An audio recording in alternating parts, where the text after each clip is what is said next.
जय हिंद दोस्तों, आप देख रहे हैं गुरु घंटाल। मेरा नाम प्रखर श्रीवास्तव है। स्वागत करता हूं आप सभी का। दोस्तों, बीते 10 मई 2021 इजरायल और हमास एक दूसरे के ऊपर हमले पर हमले किए चले जा रहे हैं। एक तरफ हमास गए जो दर्जनों रॉकेट केले के भाव इजरायल पर दाग लगा गए। इजरायल का आयरन डोम उन सबको फालूदा बनाकर खा जा रहा है। वहीं इजरायल रिटेलिएट कर लगा गए। सैकड़ों फिलिस्तीनी मार चुका है अभी तक इजरायल। सवाल उठता है कि हमास है क्या, हमास बना कब, हमास बनाया क्यों गया, हमास के पास हथियार कहां से आता है। तो आज पूरा का पूरा वीडियो हम हमास के बारे में बात करेंगे। हमास के बारे में बात करने से पहले मैं आप लोगों को 1947 इतिहास के बारे में बताता हूं। 1947 में हमारा देश भारत आजाद होता है और भारत के अगर आप वेस्ट में चले जाएंगे, थोड़ी सी दूरी पर आपका एक रीजन है मिडिल ईस्ट, वहां पर कुछ चल रहा था। असल में ये जो पूरा का पूरा इलाका आप लोगों को नजर आ रहा है, जहां पर आज आपका इजरायल प्लस पैलेस्टीन है, एक वक्त में वो पूरा का पूरा इलाका पैलेस्टीन हुआ करता था। लेकिन उससे पहले भी 1918 तक ये आपका ऑटोमन एम्पायर कहलाता था। लेकिन 1918 में प्रथम विश्व युद्ध खत्म होने के बाद ये पूरा का पूरा हिस्सा ब्रिटेन के कब्जे में आता है और ब्रिटेन कहता है कि वो इस हिस्से में यहूदियों को बसाएगा। जब हिटलर की सरकार आती है और हिटलर यहूदियों को टारगेट करना शुरू करता है तो 1929 तक काफी सारे यहूदी भागकर इस इलाके में चले आते हैं। अब यहां पर लड़ाई शुरू होती है अरब वर्सेस यहूदी। ठीक है, अरबिक कंट्रीज के लोग कभी नहीं चाहते थे कि कोई यहूदी समुदाय आकर यहां पर बसे, एक नया मुल्क बनाए। यहूदियों ने कहा भैया मुल्क तो यहीं बनाएंगे क्योंकि ये हमारे पूर्वजों का घर गए। तो इनके बीच में हिंसक झड़पें होने लगी। 1947 में यूएन में एक रेजोल्यूशन पास होता है और कहा जाता है कि ये पूरा का पूरा इलाका 2 हिस्सों में डिवाइड होता है। ये जो व्हाइट वाला हिस्सा है ये पूरा का पूरा इजरायल के कब्जे में आया और ये जो ग्रीन वाला हिस्सा है ये पूरा का पूरा पैलेस्टीन के कब्जे में आया। मगर अरबिक कंट्रीज को यह बर्दाश्त नहीं था कि कोई भी यहूदी समुदाय यहां पर रहकर एक नया मुल्क बनाए। इन्होंने 1948 में हमला करने की कोशिश की। इजरायल ने इन सबको हरा दिया। पहली बार तो इजरायल ने मैक्सिमम हिस्सों पर कब्जा नहीं किया, लेकिन 1967 में जब इन्होंने दोबारा कोशिश की तो इस बार पैलेस्टीन के ऊपर इजरायल ने मतलब पैलेस्टीन की लंका लगा दी इजरायल ने। 1967 में मुल्कों ने, कई सारे मुल्कों ने मिलकर फिर हमला करने की कोशिश की अरबिक कंट्रीज ने। किसके ऊपर? इजरायल के ऊपर। इजरायल ने इस बार हराया भी और कई सारे हिस्सों पर कब्जा भी किया। सीरिया की गोलन हाइट को छीना। वेस्ट जेरूसलम इजरायल के कब्जे में था, ईस्ट जेरूसलम भी छीन लिया जॉर्डन से। गाजा के ऊपर हमला कर लिया और गाजा ये वही एपिसेंटर है जहां पर हमास पैदा हुआ और यहीं पर हमास दफन भी होगा। लेकिन दोस्तों, हमास जो ऑर्गेनाइजेशन है वो बहुत बाद में पिक्चर में आती है। 1964 में एक ऑर्गेनाइजेशन थी जिसका नाम था पीएलओ, पैलेस्टीनियन लिबरेशन ऑर्गेनाइजेशन। इनके काम करने का तरीका बड़ा अलग था। इनका चीफ था यासिर अराफात। इनके काम करने का तरीका बड़ा अलग था। इनका मानना था कि ये इजरायली फोर्सेस के सामने, ये इजरायल के सामने बड़े ही डिफेंडिंग होकर बात करते थे। ऐसा नहीं है अटैक करने की कोशिश करते जैसे हमास कोशिश करता है, दर्जनों रॉकेट दागता है। पीएलओ के काम करने की मॉडस ऑपरेंडी ये नहीं थी। ये चाहते थे कि कुछ भी कर आपका ये जो गोलन हाइट है या मान लीजिए ये वो इलाके जिनके ऊपर आपका सीरिया ने, इजरायल ने 1967 से कब्जा कर रखा है, गाजा, वेस्ट बैंक, ये रिलीज कर दे इजरायल। तो हल्के फुल्के प्रोटेस्ट होते थे।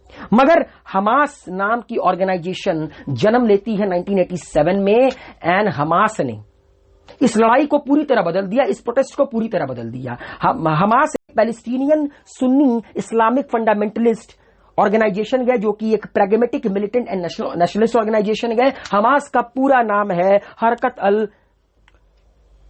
मुकावमा अल इस्लामिया। ये पूरा का पूरा हमास का नाम है। अच्छा, हमास एक ऑर्गेनाइजेशन है जिसके कई सारे विंग हैं। एक है इसकी सर्विस विंग जो गाजा में रहने वाले लोगों की एजुकेशन, हेल्थ, इकोनॉमी, इन सब चीजों को देखती है, जिसको दवा कहते हैं। वहीं एक मिलिट्री विंग है जो इजरायली फोर्सेस से पंगे लेती रहती है, जिसका नाम है is ad Din Al Qassam brigade. और ये वही ब्रिगेड है जो इजरायली फोर्सेस के साथ पंगे लेती है, रॉकेट छोड़ती है और इजरायलियों को इजरायल से उखाड़ फेंकने का दावा भरती है। 2006 वो साल था जब हमास का कंट्रोल आता है गाजा के ऊपर, वेस्ट बैंक के ऊपर। 2006 तक अगर कुछ था तो वो पीएलओ था, मगर 2004 के बाद यासिर अराफात की मृत्यु के बाद हमास का कंट्रोल आना शुरू होता है। मेनली 2001 से हमास इजरायल के टारगेट पे पहली बार बहुत ही एक्टिव तरीके से आता है। विश्व में कई सारे मुल्क हैं जो हमास को एक आतंकवादी संगठन घोषित कर चुके हैं। उसमें Canada, America, European Union, Israel, Japan आती है। वहीं पर कई सारे मुल्क ऐसे हैं like Australia, New Zealand, Paraguay, UK, जो कि हमास की military wing Izz ad Din al Qassam brigade को सिर्फ और सिर्फ आतंकवादी संगठन मानती है। इनकी दूसरी विंगों को ये एक सिंपल पॉलिटिकल ऑर्गेनाइजेशन के तौर पर ट्रीट करती है। तो शुरू में इनके लड़ाई करने का तरीका, इनका जो इजरायली फोर्सेस से लड़ने का तरीका था वो बहुत अलग था। ये शुरू में बिल्कुल सुसाइड बॉम्बर इस्तेमाल करते थे, ज्यादा ये रॉकेटबाजी नहीं करते थे। 1987 में इनका गठन होता है और ये गठन तब होता है जब पहली इंतिफादा ब्रोकआउट होती है। इंतिफादा का मतलब होता है किसी को झकझोरना, किसी को नींद से जगाना कि उठो फिलिस्तीनियों, उठो, इजरायलियों पर हमला करो, इजरायलियों से अपना फिलिस्तीन वापस छीनना है, इजरायलियों को उखाड़कर बाहर फेंकना है। तो पहली इंतिफादा होती है और आपका हमास बनती है। क्योंकि होता है कि गाजा के एक शहर में आपका कुछ फिलिस्तीनी थे, वो इजरायलियों का विरोध कर रहे थे, इजरायली फोर्सेस का विरोध कर रहे थे। इजरायली फोर्सेस वहां पहुंचती है, आईडीएफ, और वहां पर हमले करती है, कई सारे फिलिस्तीनी मारे जाते हैं और पहली इंतिफादा यहीं पर ब्रोकआउट होती है और हमास का जन्म होता है। हमास को बनाने वाला, इसका नाम है अहमद यासीन, और आप लोगों को जानकर ताज्जुब होगा कि यह बंदा 12 साल से व्हील चेयर पर बैठा है। अब तो मर गया, इसको आईडीएफ ने घुसकर गोली मारी, आईडीएफ ने इसको टर्मिनेट किया, गाजा स्ट्रिप के अंदर घुसकर गोली मारी। इजराइल की डिफेंस फोर्सेस ने ये मॉर्निंग प्रेयर कर लौट रखा था। ये बंदा पार्शियली ब्लाइंड था, 12 साल से ये आपका व्हीलचेयर में बैठा हुआ था।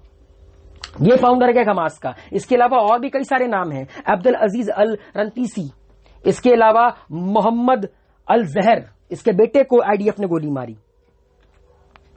अच्छा, हमास बनाया क्यों, मतलब हमास का पर्पस क्या है? हमास सिर्फ ये चाहता है कि पूरा का पूरा इजराइल जो आज है, प्लस गाजा, प्लस आपका वेस्ट बैंक, इन तीनों जगह से इजरायली ऑक्यूपेशंस को उखाड़कर बाहर फेंको और इसे पूरा का पूरा फिलिस्तीन बनाओ, जो कि आपका 1947 के पहले था।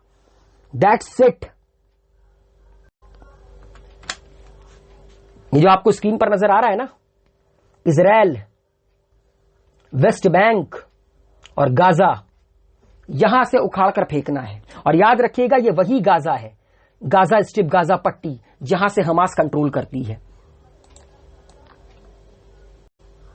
लेकिन जैसा कि मैंने कहा कि शुरू में ये बहुत ही कट्टरवादी, मतलब कट्टरवादी तो थे मगर इतना इनके पास पावर नहीं थी। उस वक्त पीएलओ रूल करती थी और पीएलओ के जो चीफ हुआ करते थे यासिर अराफात, शुरू में वो भी नेगोशिएट करने के मूड में नहीं थे, मगर वो इतने कट्टरवादी नहीं थे कि इजरायली फोर्सेस के साथ डायरेक्टली पंगा लें। वो इंतजार कर रहे थे, पता है किसका? सद्दाम हुसैन का गल्फ वॉर जीतने की। 2 अगस्त 1990 को सद्दाम हुसैन कुवैत के ऊपर कब्जा करता है। सद्दाम हुसैन का अगला टारगेट था सऊदी अरेबिया। सऊदी अरेबिया को जीतने के बाद सद्दाम हुसैन पैलेस्टीन की आजादी की लड़ाई के लिए इजराइल के ऊपर हमला करता। ये पूरी की पूरी प्लानिंग थी, मगर इस प्लानिंग की बैंड बजाई आपकी यूएन ने 7 लाख की फोर्सेस उतारी। कुवैत से इराक की आर्मी उखाड़कर बाहर फेंका गया। वो यासिर अराफात, जिसको लग रहा था कि सद्दाम हुसैन उसके सपोर्ट में आएगा, सद्दाम हुसैन को खुद सपोर्ट की जरूरत थी, तब यासिर अराफात पहली बार नेगोशिएशन के टेबल पर आता है और 1993 और 1995 में PLO, Palestinian Liberation Organisation and Israel के बीच में एक करार होता है। इसको ओस्लो अकॉर्ड कहते हैं। मगर एक बात मैं आप लोगों को बता दूं कि इसका ओस्लो से कोई लेना देना नहीं है। नॉर्वे की कैपिटल है ओस्लो। असल में अमेरिका डायरेक्टली इसमें इंटरफेयर नहीं करना चाहता था। यह पूरा का पूरा अकॉर्ड ओस्लो में ना होकर अमेरिका के व्हाइट हाउस में हुआ था। मगर अमेरिका की आदत क्या है, अमेरिका फॉल्स नैरेटिव क्रिएट करता है और अमेरिका ने इस बार भी फॉल्स नैरेटिव क्रिएट किया। ये जो स्क्रीन पर आपको नजर आ रहे हैं, एक तरफ यासिर अराफात है, दूसरी तरफ रिबन है, जो कि आपके इजराइल के तत्कालीन प्रधानमंत्री थे उस दौर में, एंड बीच में अमेरिका के प्रेसिडेंट हैं। तो ये जो पूरा का पूरा अकॉर्ड था, ये कोई पीस अकॉर्ड नहीं था। ये जो ओस्लो अकॉर्ड था 1993 और 1995 का, उसमें बस ये बात कही गई कि जो वेस्ट बैंक और गाजा का हिस्सा है, जहां पर 1967 में इजरायली फोर्सेस ने कब्जा किया है, उस पर किसकी हुकूमत होगी, उसको कौन एडमिनिस्टर करेगा। तो ओस्लो अकॉर्ड के तहत आपका जो भी वेस्ट बैंक और गाजा के बड़े बड़े शहर थे, उनके एडमिनिस्ट्रेशन के लिए एक पैलेस्टीनियन अथॉरिटी बनाई गई, पीए बनाई गई, जो कि वेस्ट बैंक और गाजा के बड़े बड़े शहरों को देखेगी। ये बात पहले से डिक्लेयर कर दी गई। ठीक है। उसके बाद 1995 में एक अकॉर्ड और साइन होता है, उसमें आपका पूरा का पूरा वेस्ट बैंक 3 भागों में डिवाइड किया गया। ठीक है, वो वेस्ट बैंक 3 भागों में डिवाइड किया गया। 1995 में जो आपका एरिया ए है, उसमें कहा गया कि वेस्ट बैंक का 3% का एरिया आएगा, जिसको 1999 आते आते 18% कर दिया गया और कहा गया कि ये पीए के कंट्रोल में होगा, पैलेस्टीनियन अथॉरिटी के कंट्रोल में होगा। इसके बाद एरिया बी, उसके वो आपका 21% रखा गया, ये भी पीए के कंट्रोल में रखा गया। मगर इन दोनों के पीए के कंट्रोल में रहने के बावजूद, मतलब पीए यहां का एडमिनिस्ट्रेशन देखेगी, यहां का हेल्थ, एजुकेशन, ये सब देखेगी, मगर एक्सटर्नल सिक्योरिटी अभी भी इजराइल के कब्जे में थी वेस्ट बैंक की, चाहे 21% हो चाहे 18% हो। अगर इजरायली फोर्सेस को लगता है कि कोई भी कुछ भी गलत कर रखा गया, तो इजरायली फोर्सेस घुसकर वेस्ट बैंक के अंदर टर्मिनेट कर सकती थी इस अकॉर्ड के तहत। और रिमेनिंग जो 60% था, उसको इजराइल ने देने से मना कर दिया। इजराइल ने कहा भाड़ में जाओ, ना ये देंगे ना 21-18, कुछ नहीं, बस हो गया। तो ये जो आपका ओस्लो अकॉर्ड था, ये सिर्फ नाम का अकॉर्ड रह गया, क्योंकि ना इजराइल में इसको एक्सेप्ट किया गया और ना फिलिस्तीन में कई सारी इस्लामिक संगठनों ने इसको, कट्टरपंथी संगठनों ने इसको सपोर्ट किया। ठीक है, भले ही रिबिन और अराफात गए, मगर अराफात को काफी कंडेम किया गया, अराफात को काफी ज्यादा कंडेम किया गया। रिबिन की तो हत्या कर दी गई, रिबिन की हत्या कर दी गई only because of this Oslo accord, क्योंकि कई सारे कट्टरपंथी जो इजरायली थे, उनका मानना था कि नहीं, हम नेगोशिएट नहीं करेंगे, we are not here to negotiate. वहीं पर आपके कई सारे इस्लामिक संगठन थे जो फिलिस्तीन में काम करते थे, हमास थी, इन्होंने इसका विरोध किया। उन्होंने कहा कि भाई, ये जो वेस्ट बैंक और गाजा है, जिसके ऊपर 1967 से इजराइल ने कब्जा कर रखा है, ये इजराइल ने कब्जा किया गया, इसके लिए हम क्यों नेगोशिएट करें, हम नेगोशिएट नहीं करेंगे। लेकिन पीएलओ की एक बड़ी फैक्शन थी जिसका नाम था फतेह, जो आज वेस्ट बैंक को कंट्रोल करती है, उसने इस चीज को सपोर्ट किया कि नहीं, इजराइल के साथ पीस होना चाहिए। बाद में आगे जाकर हमास और फतेह आपस में खूब लड़े, जिसका फायदा उठाया आपका इजराइल ने। उसके बाद 2000 में एक आपका डेविड कैंप अकॉर्ड साइन होता है, एक डेविड कैंप अकॉर्ड साइन होता है, जिसके तहत आपके उस वक्त के तत्कालीन इजरायली प्रधानमंत्री और यासिर अराफात को अमेरिका ने एज ए मीडिएटर के तौर पर मिलवाया और कहा कि, मतलब इजराइल ने यासिर अराफात के सामने, पीएलओ के सामने एक ऑफर रखा कि हम 90% वेस्ट बैंक आपको ऑफर करते हैं। इन्होंने कहा नहीं, और इसी से आपका अमेरिका पीएलओ के खिलाफ होता है। जब ये आपका डेविड कैंप अकॉर्ड ये अनसक्सेसफुल रहता है, जब इजराइल 90% दे रहा था, तो अमेरिका का मानना है कि पीएलओ को एक्सेप्ट कर लेना चाहिए था। मगर पीएलओ के, मतलब जो यासिर अराफात थे, उनके फिलिस्तीन के अंदर से ही लोग आवाज उठा रहे थे कि नहीं, ये सब कर मत आना। अच्छा, उसके बाद कुछ एक घटना घटती है जिसके तहत अब हमास बड़े पिक्चर में आती है। 28 सितंबर 2000 को जो आपका टेंपल टाउन है, वहां पर पहुंचते हैं उस वक्त के इजराइल के प्रधानमंत्री, और उस टेंपल के ऊपर इजराइल के दावे की पेशी करते हैं, और यहीं पर दूसरा इंतिफादा स्टार्ट होता है। और पहली बार 2001 में हमास सेदरोत नाम के एक शहर पर हमला करता है रॉकेट से, और फिर 2001 से आपका इजरायली फोर्सेस और हमास आमने सामने आ जाते हैं। 2001 पहले तक हमास क्या करता था, 2001 के पहले तक हमास आपका सुसाइड बॉम्बर का इस्तेमाल करता था इजराइल के अंदर बॉम्बिंग करवाने के लिए, मगर जिस तरह हिजबुल्लाह करता है, लेबनान की ऑर्गेनाइजेशन, ठीक उसी तरह अब 2001 से सदरौत पर हमले के बाद तेल अवीव, जेरूसलेम, इसके ऊपर लंबे लंबे आपके रॉकेटों से हमला करने लगा। कौन? हमास। अच्छा, जैसा कि मैंने बताया कि 2004 में यासिर अराफात की मृत्यु हुई, जो पैलेस्टीनियन अथॉरिटी थी बड़ी कमजोर पड़ गई। 2006 में आपका पैलेस्टीनियन लेजिस्लेटिव काउंसिल का इलेक्शन होता है, हमास बहुमत पाती है, हमास का कंट्रोल हो जाता है वेस्ट बैंक और गाजा के ऊपर, मगर उस वक्त आपकी एक ऑर्गेनाइजेशन और थी जिसका नाम था फतेह, जो कि पीएलओ की लार्जेस्ट फैक्शन थी। उसने वेस्ट बैंक देने से मना कर दिया। किसको?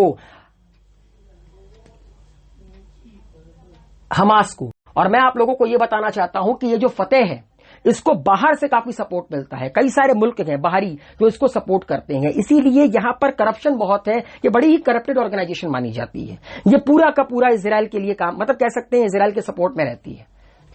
एक वक्त ऐसा आया जब आपका ये हमास और फतेह आपस में खूब लड़े। हमास कहता था फतेह को कि तुम फिलिस्तीनी ऑर्गेनाइजेशन हो ही नहीं सकते, तुम तो बाहर से पैसे खाते हो, तुम इजराइल की चाटते हो। फतेह को घंटा फर्क नहीं पड़ता था। तो फिलहाल गाजा वाला जो हिस्सा है वो तो आपका हमास के हिस्से में है, फतेह का हिस्सा आपका हिस्से में आपकी वेस्ट बैंक है। अब सवाल ये उठता है कि अचानक से फिर ये लड़ाई क्यों शुरू होती है? देखिए दोस्तों, ये लड़ाई इसलिए शुरू होती है क्योंकि आप लोगों को पता होगा कि डोनाल्ड ट्रंप जब अमेरिका के राष्ट्रपति थे, मैं इस साल की शुरुआत की बात कर रहा हूं, उन्होंने कई सारे अरबिक कंट्रीज इन्होंने इजराइल को मान्यता दे दी। अभी तक ये लोग हमास को सपोर्ट करते थे, अब इन्होंने इजराइल को मान्यता दे दी तो जो हमास गए उसके लिए प्रॉब्लम ये आने लगी क्योंकि उसको फंडिंग मिलनी बंद हो गई। मेनली दो ही कंट्री हैं जो फिलहाल हमास को फंडिंग करती हैं, एक है ईरान, दूसरा है टर्की। टर्की के पास इतना पैसा है नहीं, ईरान पूरा अलग थलग पड़ा हुआ है, ईरान के ऊपर अमेरिका ने सैंक्शन लगा दिया है। तो दिक्कत मेनली यही है, दिक्कत मेनली हमास के साथ यही है क्योंकि हमास 2006 में जीतने के बाद बहुत कुछ कर नहीं पाया। अगर आप गाजा चले जाएंगे तो गाजा का पूरा इलाका आपको बिल्कुल बंजर नजर आएगा। बंजर मतलब वहां पे ना एजुकेशन गया ना कुछ है। अगर हमास ने वहां पर इलेक्शन जीता तो हमास की यह जिम्मेदारी थी कि वहां पर वो एजुकेशन लाते, वहां पर वो चीजों को सपोर्ट करते, मगर ऐसा हुआ नहीं, जिसके चलते आप ये कह सकते हैं कि हमास के अंदर फ्रस्ट्रेशन गए और हमास अब कोई मौका नहीं छोड़ रखा है इजराइल के ऊपर हमला करने का। लेकिन इजराइल कोई छोटा मोटा मुल्क तो है नहीं, इजराइल ने भी रिटेलिएट किया और सुनने में आ रहा है कि गाजा में इजराइल ने अपनी आर्मी उतार दी है हमास को पूरी तरह टर्मिनेट करने के लिए। लेट्स सी आने वाले भविष्य में क्या होता है, कब यूएन इंटरवीन करती है, कब यूएस इंटरवीन करती है। लेकिन मुझे उम्मीद है आप लोगों को मेरे द्वारा एक्सप्लेन किया गया हमास पसंद आया होगा। वीडियो को लाइक शेयर कमेंट कीजिए, गुरु घंटाल को सब्सक्राइब कीजिए, बेल आइकन के बटन को प्रेस करना ना भूलिए। Thank you so much. Healthy रहिए, सेफ रहिए, मस्त रहिए।